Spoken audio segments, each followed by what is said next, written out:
say, but words can wait until some other day.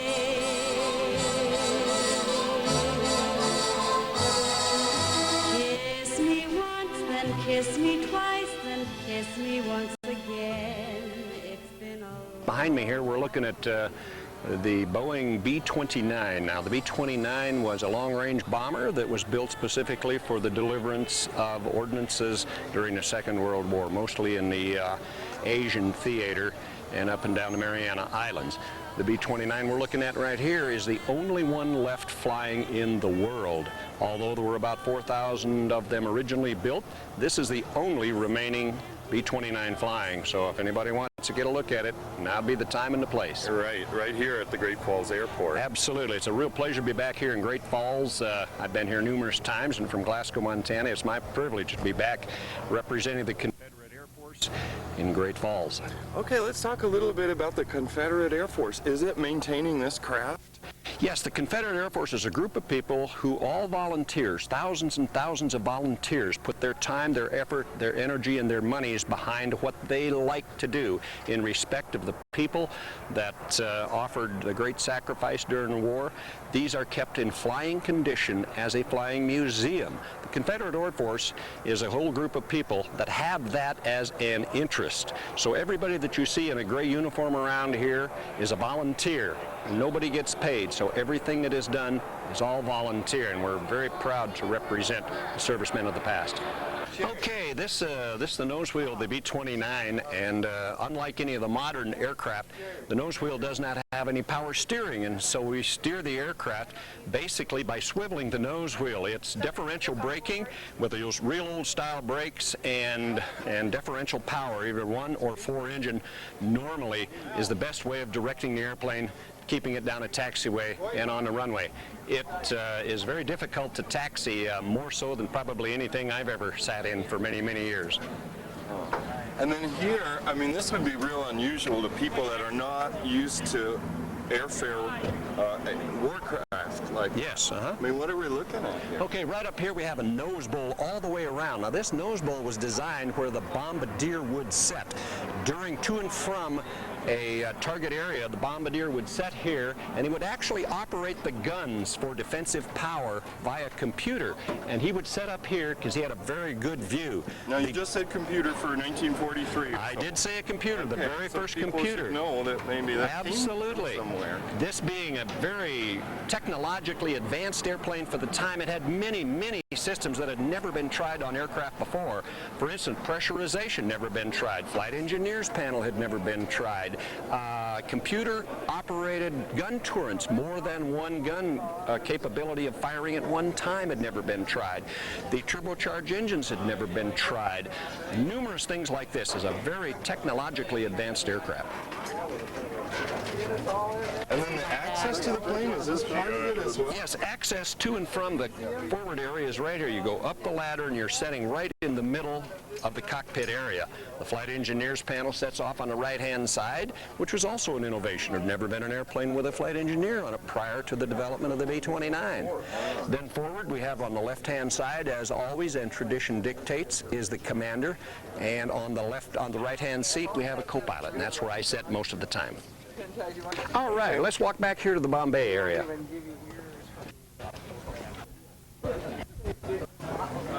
This is basically the forward Bombay door. There's 2 Bombays in this airplane, and this was the very first airplane to carry anywhere near the heavy load that was necessary for deliverance of ordnance during the Second World War. We have a capability of carrying about 10,000 pounds of payload on this aircraft in 2 Bombays, the forward Bombay and the aft Bombay. It'll deploy a number of different ordnance. It'll have the 250-pound bombs, the 500, the 750s, or even the 1,000-pound bombs, depending upon what is necessary for the mission. That was its job.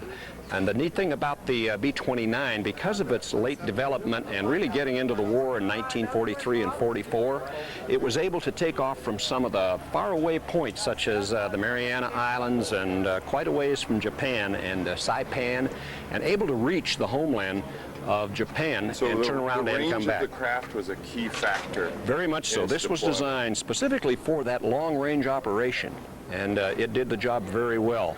And it could climb to high altitudes and be relatively efficient up there at the high altitudes. So it was a very, very technically advanced aircraft at that time. And when you begin to deliver ordnance onto the homeland of an enemy, they realized that you had that capability. It made a tremendous impact on positioning and strength organizing of the war. A psychological impact. Very much psychological. Mr. Doolittle, General Doolittle, was the very first one to deliver anything to the homeland over there, but shortly thereafter, the major ordnance was carried by the B-29s. Right. The landing gear, you'll notice the great big tires that set on this airplane.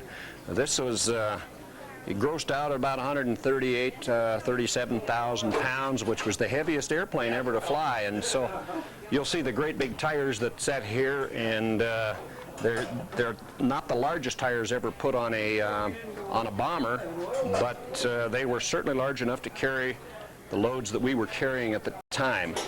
And individual brake systems, or dual brake systems and things like that was an advancement for aircraft of that era. Now, you've flown a lot of flights and had people come on board and so on? Yes, I've been flying, well, airplanes since 1964, actually, and just retired from United Airlines. So now I come out and volunteer and get to fly the B-29 and the B-24. And it's a lot of fun flying these old machines because it takes me back in all my schooling and remembrance to figure out, yes, it does take a long time for the wheels to go down. No, it is not an easy airplane to taxi or to fly. Yes, you better get a hold of it because you're going to have to control it, and it takes a lot of energy and effort. Make sure that happens. You herd it around where you want it to go. Certainly is a step different from the 747, which I just came off from. Oh, sure. Well, have you, when you've been doing the tours, have had people have an emotional response to being around? We've been real fortunate in getting people that know a lot about this airplane, and also crew members that served on this airplane. With 4,000 of them that were produced, we were able to come across somebody almost everywhere we stop, and they will tell us certain things about this airplane that we didn't know before, or they would relate to us an experience they had been through involving the B-24 or the B-29. And it's a tremendous honor to talk to these people and express our thanks and gratitude for the sacrifice that they made, and hopefully we can do our part in keeping that alive. Yeah, I mean, I felt that coming here on the B-24, sitting in that gunner's pit, and I thought, my God, the courage that it would take to sit in that spot at night, yes, or whatever people went through. I mean, you know, I remember going to see the Arizona, and they said, you know, you got to remember this is a gravesite, and there's just something even about this stuff. You know, there's that excitement of the technology, but you also realize, you know, the hardship that all these devices cause, not just for the operators, but people on the receiving end and stuff. Yes. So I just wondered, you know, if you had people that you know, were just terrified around these planes, and now they were seeing another one, they were eager to take a tour, or frightened or ambivalent or whatever it was. Well, I've seen them more eagerness than anything else, and I've seen emotion come out in people. For example, down in Wendover, about 3 weeks ago, a lady came up and she sat there, and I talked to them and gave them the interview at the cockpit, and I noticed she was very emotional, and a tear actually was in her eye, and she had lost her husband on this airplane that long ago, and she still had all of those memories that he had related to her. So you will run across these people, and they did have an emotional involvement. They had a physical involvement, and they had a monetary involvement. They were really involved, and so it brings back some very, very sad memories. Yeah. But we do hope that we can bring a little historic value along with those memories. Sure. Because I was telling Tracy only this morning, so how weird would it be if we were sitting around here saying, oh gosh, there's a world war going on. You know, yes, think of when people get excited over sports games or something. I can't even imagine it. Well, it's very interesting to think that when kids come on board, and by kids I mean young men and young women in the late teenage years or just out of high school, and you explain to them that if you would happen to be born, you know, so you arrived at 1944 and 1924, then you would be about 20 or 19 years old, realizing that you will be drafted into the Army and you will go serve, and you are not given a date of release from that Army when you go in, or Air Force or Marines or the Navy or whatever you are involved in. And the decision is no longer up to you. And if you could stand in a class of 100 graduating kids from Great Falls, Montana, or from Missoula, Montana, in 4 years, 70 people would be back, and that's all. 30 of them would not be here. And when you begin to realize that type of decision is made, and the emotional involvement and the weight that this type of a decision would carry, it somehow makes today's decisions as to whether or not to buy a new car or an old one rather minute. Yeah, yeah. Well, should we go inside while we still got it?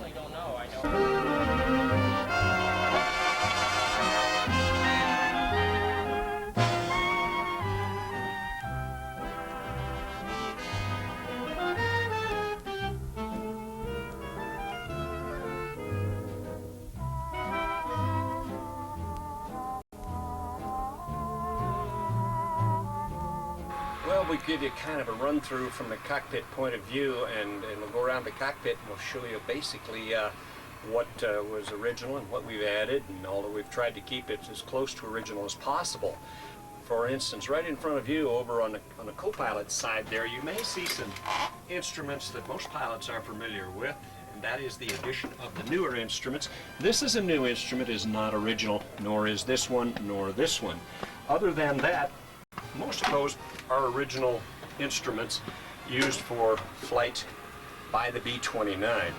Just in front of that we have the computer-operated fire control system. It's just behind the instrument panel there and kind of is off to the side.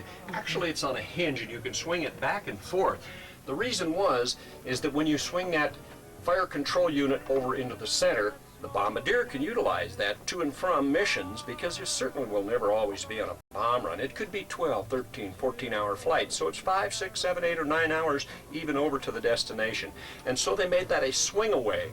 So between your departure point and your target area, it was necessary. The bombardier that sat up in the nose here had great visibility forward and was very likely to be one of the very first individuals to spot incoming airplanes. Then right next to it, as we swing around the nose over here, we come to the very famous and highly publicized Norden bomb site. This is an original Norden bomb site, and it was utilized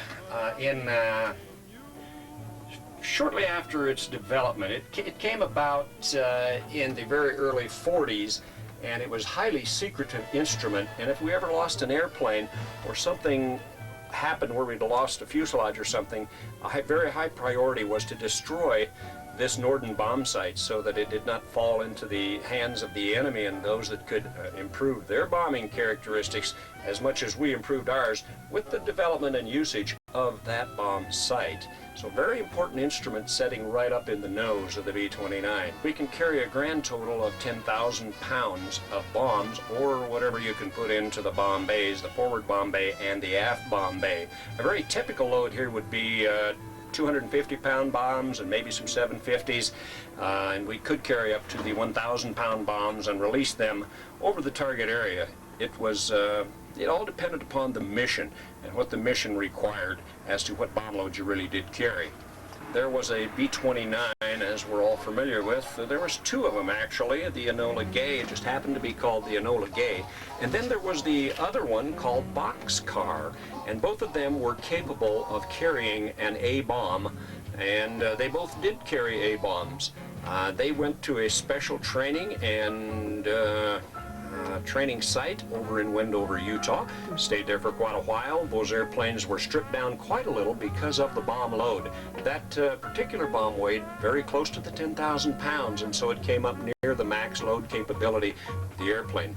They highly modified the bomb bay areas so it could hold that bomb, and they did many modifications to lighten the airplane up, and its design was specifically for that mission, both Boxcar and the Enola Gay. Over in Wendover, Utah, they still have the remnants of that practice area. They have the pits where they push the airplanes over the top and they fit the bombs in there, and they would take up dummies and they would drop them time and time and time again, rehearsing just to make sure that this aircraft didn't have any problems with the deployment of that specific bomb. The B-24 and the B-17 were the production bombers that were available for the military in 1939, 40, 41, and they found that in order to reach the homeland of Japan and actually reach the Mariana Islands and reach the Thailand and the areas of southern Asia and as far west from that point as Burma, they had to have a long-range aircraft. They didn't have one. There had never been one developed. And so they were challenged with developing an aircraft that had the capability of about a 5,000-mile range. None of them existed at that time. And they could carry a sufficient payload that far efficiently and return. Because a lot of our deployments at that time in the late 1940s, or I should say the late portions of the war, 1944, or 3, 4, and 5, we operated out of Saipan and we operated out of the Mariana Islands once we established air bases over there. And so we had to deliver those ordnances a long, long way from those points. And that's what this airplane was designed and developed for. High altitude, long range bombing. It was an absolute necessity that the United States military had something like this to penetrate that distance, realizing the geographic effects that it was so far from our land bases all the way over to the homeland or to some of the countries that we needed to be penetrating. That's why this was designed. And when you look around it and realize the characteristics of its vast technical advancement at that time, it was designed for that and did a real good job of it. Originally, it came with 12 50 caliber guns. We had turrets on the top, turrets on the bottom. Tail guns were installed, turrets on the bottom in the aft fuselage, on the upper fuselage in the rear. Some models came with turrets up there, and of course we had the nose gun on some of them, although this one does not have the gun in the nose. The turret sets just behind the forward landing gear, right behind that nose gear, and the guns are still on this airplane. So they are down there? Absolutely. The turrets are setting there, and so when you walk by, you might grab a hold of a pair of 50 calibers down there and realize that they're still there. If you look over the airplane from a further distance away, you'll be able to see those turrets.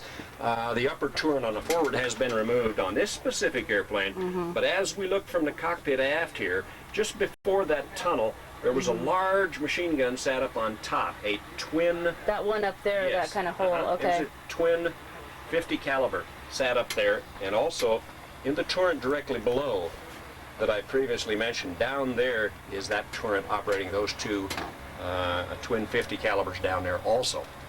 So it was designed as a bomber, and that was its design. However, defense becomes a problem because you always want to defend yourself. And with the computerized firepower control on this airplane, another very first, we were able to concentrate a large number of firepower from these 12 50 calibers out to an incoming aircraft or an adversary of some kind and defend the B-29 pretty darn good with its tail gun and its computer capability to track and fire very accurately. The enemies finally learned, and they learned rather quickly. You didn't mess with a batch of B-29s in formation because they were probably at high altitude and they had the superchargers and the turbochargers going, and they were up there on those altitudes, and most fighter aircraft couldn't get there until they had the the superchargers and all the capabilities of getting up into the high 20s and into the mid 30,000 foot range in order to really get to the B-29 in flight. So someone was telling me that the poor gunner in the tail is the one that saw most of the action. Is that... Well... It's not a good place to be. The tail gunner is a little difficult to get volunteers for, but in those days no one volunteered for anything other than those that desired to fly a specific airplane, perhaps. You were drafted, and if you were a gunner, you were a gunner. And the tail gunner, yeah, he sat out there all alone in the tail. And luckily, he didn't have to sit there the whole mission. He just had to go back there you know, after we depressurized so that he could get back into position for defense purposes. But if, you know, you had to be ready, and so it could have been a very long time that he sat back in that tail area, and it was not a pleasant place to be, and very, very, very loud. You know, it's just terribly loud when a pair of 50 calibers go off right beside you. And even here in the cockpit, when you have 4 of them, 2 on top and 2 on bottom, if you can imagine the noise level that that these guys would listen to. In fact, How old would they be? well, now let's see. They were 20 in 1949, 48, 47, and 46, and so you add 20 and 50, 51 years. You're only in the 70, 71-year-old bracket. Oh, that's not We have bad. a lot of pilots flying at Okay. age 71. I had the great fortune of introducing and working with a guy by the name of Mr. Brooks as short ago as 3 years. He was the only surviving ace in World War I. He was only 102 or so. So it was, such a question should come about. Yeah, that is very cool. So should we take more of a little tour here, or do you Well, anything I else thought- you think we should know about the plane for the Well, museum? I think for the museum and for those people, if you put this on video, it's something I really hope turns out good for you guys. And I hope that it'll bring back a little bit of nostalgia and memory and realization that the guys and the gals that worked on these airplanes, developed them, got them out to the war front, and the people that lived and died on these airplanes, both the B-24 and the 29, that is a dramatic sacrifice. And one of the mottos of our Confederate Air Force is keep them flying and do not forget. So let's not forget those people, you know. That's why you and I get to sit here in the cockpit and talk like Right. we are and discussing what we're discussing. And so let's not forget that.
What a show, what a fight.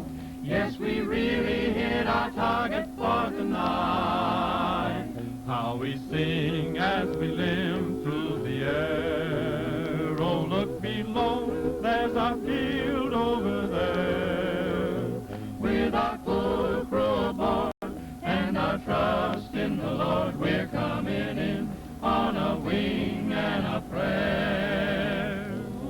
One of our planes was missing, 2 hours overdue. One of our planes was missing with all its gallant crew. The radio sets were humming, they waited for a word. Then a voice broke through the humming, and this is what they heard. Coming in on a wing and a prayer. Coming in on a wing and a prayer. Though there's one motor gone, we can still carry on. Coming in on a wing and a prayer. What a show, what a fight. Yes, we really hit our target for tonight. How we sing as we limp through the air. Look below, there's our field over there. With our full crew aboard and our trust in the Lord, we're coming in on a wing and a prayer. Though there's one motor gone, we can still carry on. Coming in on a wing and a prayer. Just a wing and a prayer.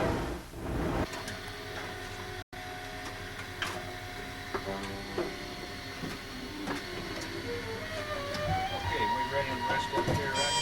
Yes, sir. I'm ready to here. Okay, I'll release the parking brakes after the shot's done. You go ahead and turn the battery off.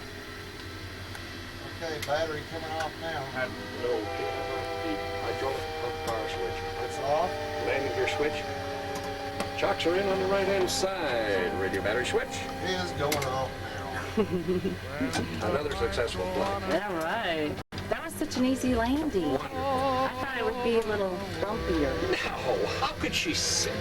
She think we're a bunch of rookies or what? So it's all pilot expertise because you guys are... After that landing, I'm claiming that. Yeah. Was that the best landing that you ever... Well, maybe not the best, but One of I'll them? settle for it. No, we were off the ground. I know. I heard you walk off a gear up. Have we All right. Did we go somewhere? There, Charlie, suck it up because it may not be That's bad. right. I guess won't mean. And you kept a diary of your flights during World War II. I kept track of them, but Yeah. then when I got shot down, they deleted them. Oh, because they wanted to make sure that no one got a hold of them. And Now they're coming back. oh yeah. Well, let's put some of the story on tape. You were involved in the Pacific Theater of World War II. European, Italy. Oh yeah. Flew out of Italy. Nolan. Yeah. We had a dirt strip, dirt taxiway. Really something. Pretty makeshift at the time. And what were the planes that you were flying?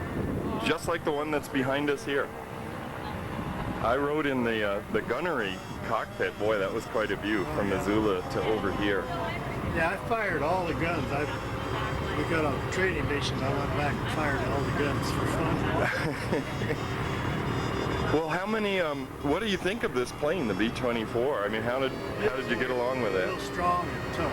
Yeah. You had to fly it all the time.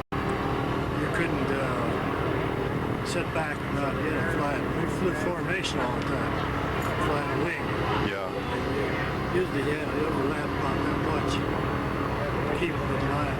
And how many crew people did you share that space with in there? 10 total. Wow, that's quite a bit. Pilot, co-pilot, navigator, bombardier, nose turret, top turret, ball turret. They used to call it a suicide turret. The suicide turret? Yeah, 2 tail gunners and then 2 tail turret. And you maintain radio communication within the plane, so on the intercom, so you knew what was going on? And with the crew, not with the other airplanes. Well, right, yeah. They weren't supposed to let it snow up to where the load would come. And how old were you at the time? I was 24 when it being Yeah. June 26, 1944. You remember that. Yeah. And then what happened after the bailout that day? We got captured by the Germans in prison camp. We were in prison camp for over 8 months. Where did they keep you at that time? They had Stogolift 3 first, and the Russians come in, so they moved us out to Stogolift 7A. And that's when General Patton came in and liberated us April 29th, 1945. I bet you remember that date too. Was that prisoner of war camp in Italy where you were? It was in Germany. Oh, so they took you all the way up there by train or something like that? Yeah, they took us by train, and then when we were liberated, they took us to an airport. And C-47 flew us to Le Havre, France, where we got on a SS General Gordon troop carrier ship and came back to the United States.